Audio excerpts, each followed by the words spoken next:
Hello and welcome to the Ebbenflow podcast, episode 24.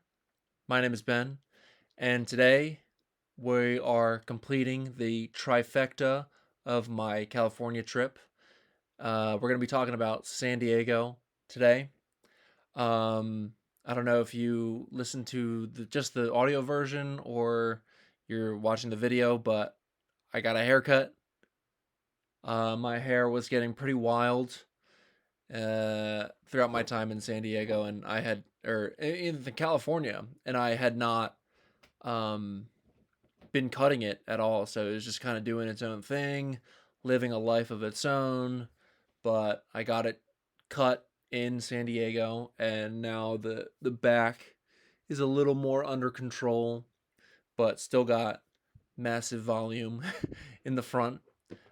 um, so there's a lovely guest. This may be a guest episode, but I am back in San Francisco, and if you're listening to to this podcast, you follow me. You must follow me closely in the top 5% or whatever of what is going on in my life because I'm currently in the process of looking for a place in San Francisco. Because I am going to be moving here in January. Oh, if you're listening to yeah, I haven't told many people that, so if you're listening, you are one of the first people to know that. Um, but so yeah, San Diego. Um, I mean, the first day I got there, I'm probably gonna do another chronological thing as opposed to in San Francisco. I did the kind of like topics, but then in LA I just did a chronological timeline of when I was there, and I feel like I'll just do the same thing for San Diego. The first really thing I did was go to a music festival that's about 45 minutes outside of San Diego. It's called Fest, and I do want to do a separate episode for all of the music events and festivals that I went to throughout my time here in California. So I'll just keep this episode to what life was like in that city. Um, so when I got back from the music festival, I well, first of all, I rented a car to drive down from LA to San Diego, and then before dropping off the rental, I went to Whole Foods to get groceries for the upcoming week. And then I still had like 30 minutes left in my rental after I dropped off my groceries. So I went to a quick drive across the bridge to Coronado. And Coronado is like a little strip of land to the immediate west of San Diego, and it's like this really cool little beach island.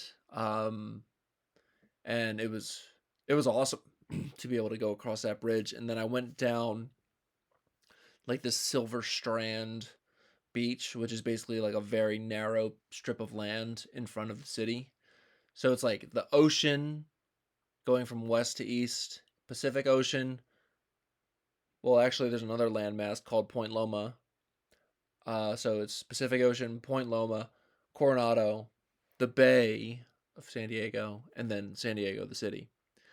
Um, so after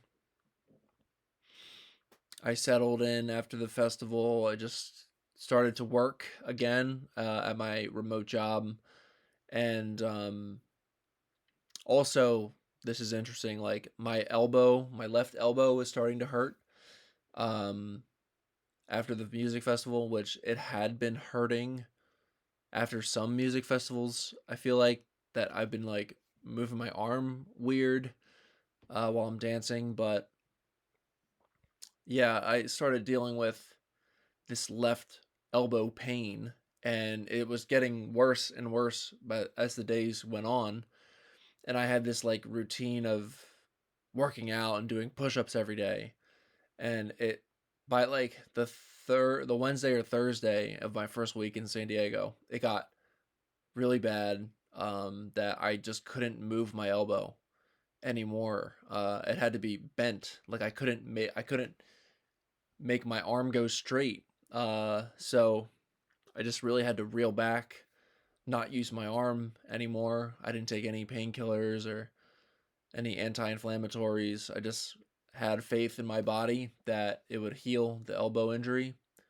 Um, but during that time, I was feeling limited in my movement, but I still had three other good working limbs. So I started off slow. I lived in a neighborhood called Bankers Hill, and that neighborhood is about a 20-minute walk from downtown. It's north of downtown.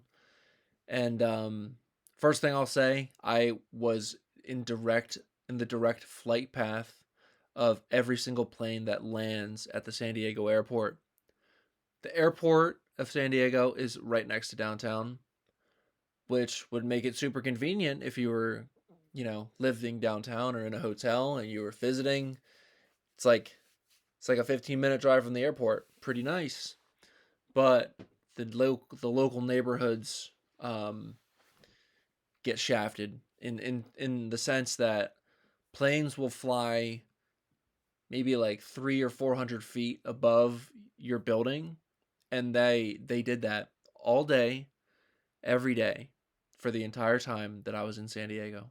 Um, and honestly, like it's nice that I have like a cool, chilled mindset because I can see why other people would be freaking out because the jets were very loud. Um, they would just roar overhead. Sometimes it'd be every 3 or 4 minutes. You would hear the zoom, zoom. Um, but I think at night around like it would stop at night around like midnight, like 12:30. So that was like the latest it went in that I can remember. And then the earliest that the flights were starting up to land again was sometimes as early as 5:30 in the morning. Um so yeah, I guess that part of the trip wasn't fun, but I lived about 6 blocks from Balboa Park, and Balboa Park is like a huge, it's like the Central Park of San Diego except it's way bigger, and it's like a perfect square if you look at it on a map. And so while I was healing from my elbow injury, I was just walking around the west side of Balboa Park, and also kind of looking at the local maybe restaurant spots. Um, my if I needed a quick little like snack or something, there was a little market about a block away from me, like almost like a gas station market.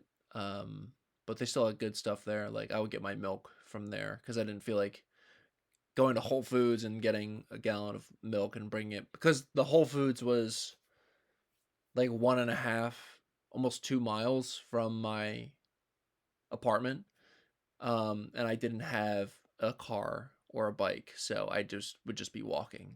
And I did that on like 2 out of the 4 weeks I was, the 3 out of the 4 weeks I was there. I walked to Whole. Well, one of the times I didn't, but I would walk to Whole Foods and walk back. And that was, that's a lot of walking, especially on the way back with all the groceries. I would have like two grocery bags in my backpack. Um, but or just one grocery bag. As my elbow injury started to heal, um, I went on a run in Balboa Park, and ran to the other side, the east side of the park, and it was a really really cool run. Balboa Park is pretty amazing. There's like 16 museums in it, so it's massive, and there's just all these nice little gardens. There's like a Japanese tea garden. There's other sorts of there's like a cactus garden as well that I went to, and a rose garden, with like amazing views of like the Southern California mountains, and then there's like this valley in the middle of the park that there's like a major road that runs through it. So you can go down through the valley, go across the road, and then up the other side of the valley. And then on the other side of the park is like baseball fields, golf course, disc golf, um, other little parks. And, that's on the east side. And then on the west side, there's like even more greenery. Um, it's huge. I didn't even really explore the south side. Actually, I don't really know what the south side of the park is like. That's how big it was. Um, so yeah, and then that first weekend, um, I went out to a club called Bloom, which was a totally dope nightclub. Um, Great sound system. They had like little like LED lights that looked like it was like stalactites just dripping from a cave. And I saw Deeper Purpose there. He was amazing. And then I kind of forget. I'm forgetting what I did. Oh, maybe that first weekend I walked from my apartment to Point Loma, which was like a 4 mile walk. So it took me about a little over 2 hours to do so. And I went all the way to Point Loma because one, I wanted to see what it looked like, what the beaches looked like, and two, I googled raw milk near me, so I was looking to get raw milk, and the only place that had raw milk was like this grocery store called Jensen's, um, which is which was near Point Loma. So I was like, well, I always wanted to see Point Loma. I need some raw milk anyway. Let's make a day out of it. So that's what I did on that Saturday. And then yeah, Point Loma was beautiful as well. Um, all the beaches in California tend to be amazing because I just love that the fact that there's cliffs and then there's like a beach and then the ocean. Like on the East Coast in New Jersey and Maryland, it's just a bunch of flat land and then the beach. Nothing's like really striking at you, but I mean, there's just these insane cliffs in California that are just right next to the ocean. It's incredible. And the whole Point Loma area was cool too, just walking around. There was a bunch of like surfers, people camping in their vans, like, like Cali hippie life type shit. Um, so that was just cool to be in that vibe. And people brought like furniture too. People like you could sit on like a chair that would look like it'd belong in a living room on one of the cliffs. And you could just look out at the ocean.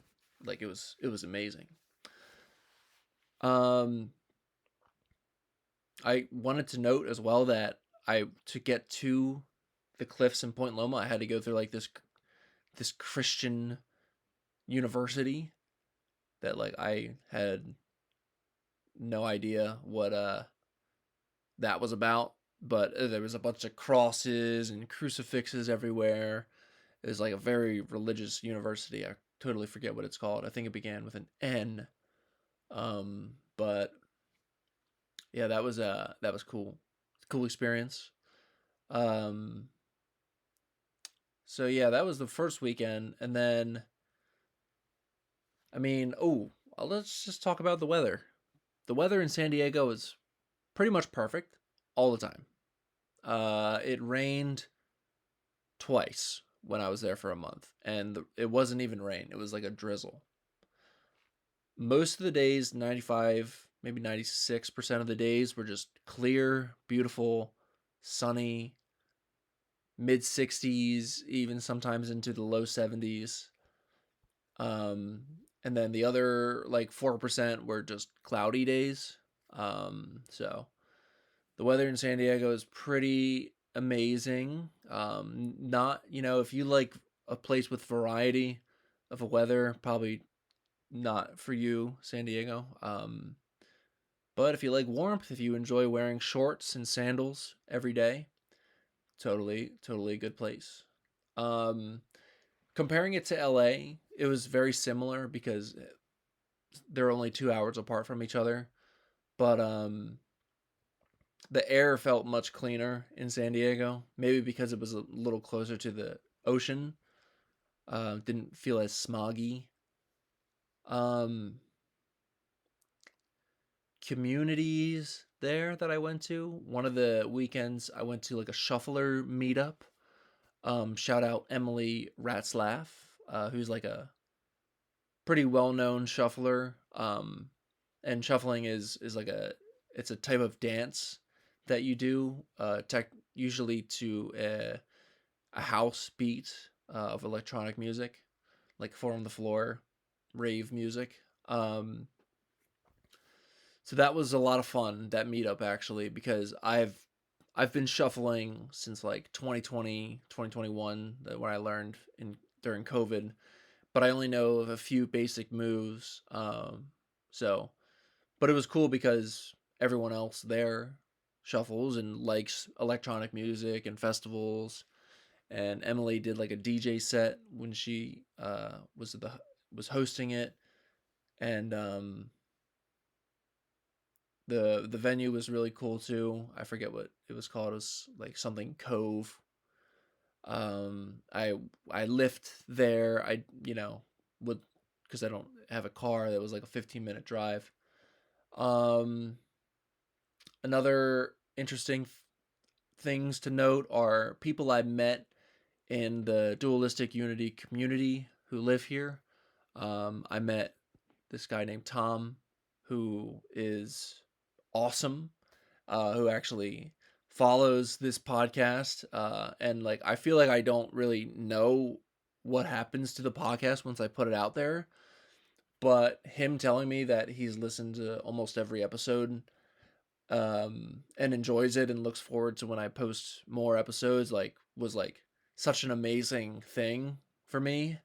And like when I was talking to him over dinner, um, I was telling him things that I've been doing, and he was like, "Yeah, man, I know."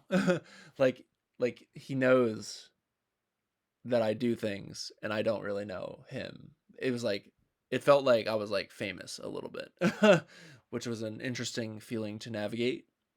But yeah, another thing to note about our my conversation with Tom is that we talked about politics a good amount, and we have differing views on politics, and but we're very open and accepting of other viewpoints. So to have an open discussion that was like, it felt like no one was trying to be right, but we were learning from each other, and that's an amazing way to have a conversation, because no one's right ever.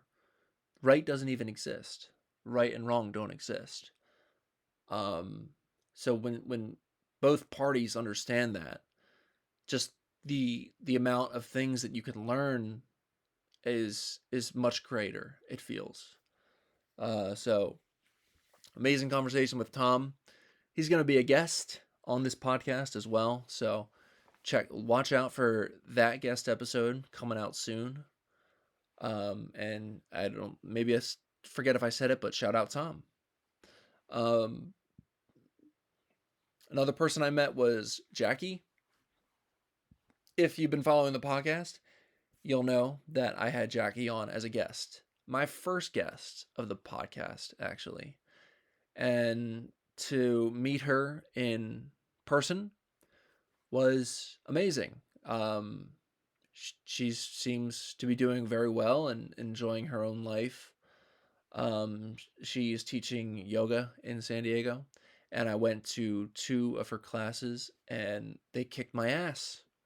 It was a power vinyasa flow, so I and it was hot as well, so I was sweating my ass off, and just getting a great workout in.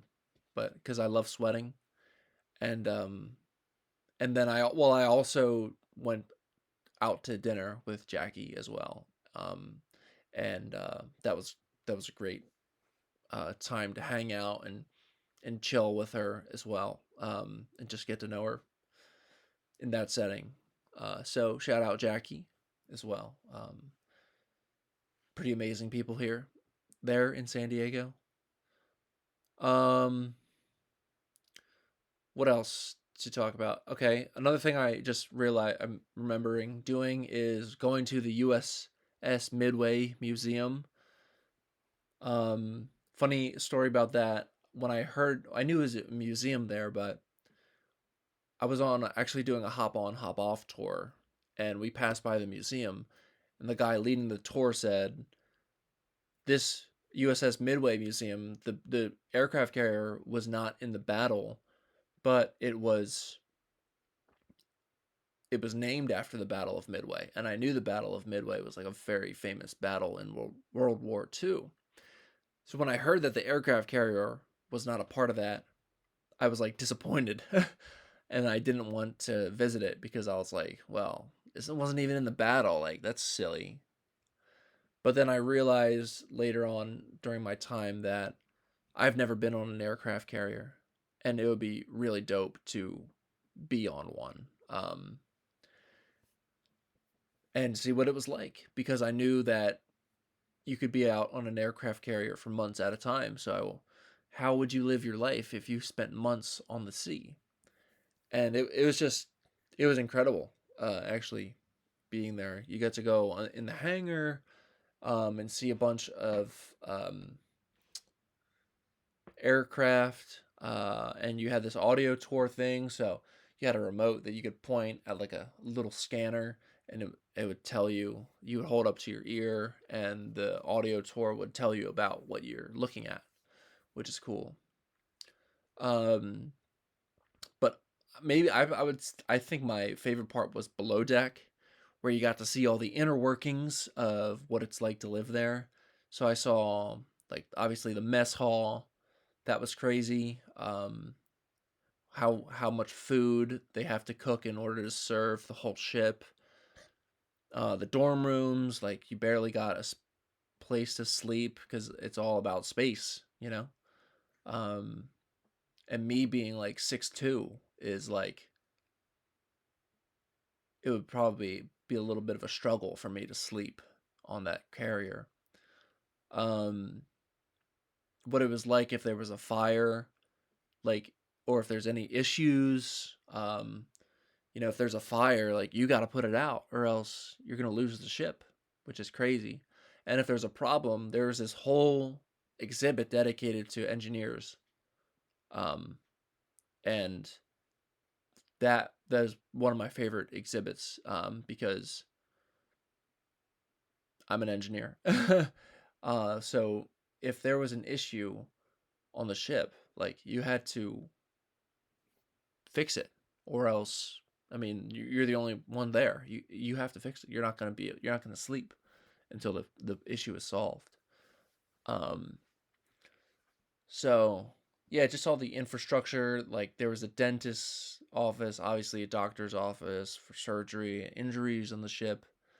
Um, there was a barber shop because people got to get their hair cut if you're out to sea for months. Um, it was also cool to see where the ship gets their supplies. So there's this whole supply chain branch of the ship that they call different ports throughout the world to get different items, like, and food, like certain spices, or a certain food would be from a certain location. So that was so dope, to very eye opening, um and interesting. Um and then places to eat. Um where did I go? I went to this restaurant near me called Hobnob Hill, which is interesting because my neighborhood in San Francisco was called Nob Hill. That was like really good breakfast food. They had cinnamon swirl French toast. that I got, and they had a great signature coffee, um, and like good omelets as well. I only went there for breakfast, but they are open late, and they probably turn into dinner and cocktails after a certain time. But there was a little taco shop near me as well called like My Papa's Tacos or something in Bankers Hill. Um, I went to another. I mean, you're really close to Mexico in San Diego, so you're gonna get good Mexican food there. That's definitely a thing. Um, um, I also went to Ocean Beach as well. Ocean Beach was really cool. It's like the sandstone that's right next to the ocean with little pockets of beaches. But you're mostly like walking along the sandstone. That was cool. There's like a farmer's market as well in Ocean Beach on Wednesdays. So you can get a lot of great food, different kinds of varieties of food there. And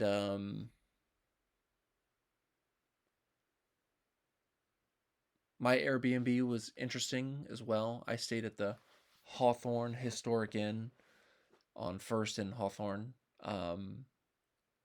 And I had the my unit did not have a kitchen, but there was a full equipped kitchen downstairs that was shared by the whole building, but I was the only one that used that kitchen the whole time I was there, the whole month. There's like 20 units in that building, and I was the only one that used the kitchen. So I think the other units had kitchenettes, so something similar, um, but nothing like no one used it. It was really strange. It's like people are using their microwaves, their kitchenettes, or they're just getting takeout. Like that's crazy. Um, but there was like a water cooler that was connected to the water line of the building right across my room.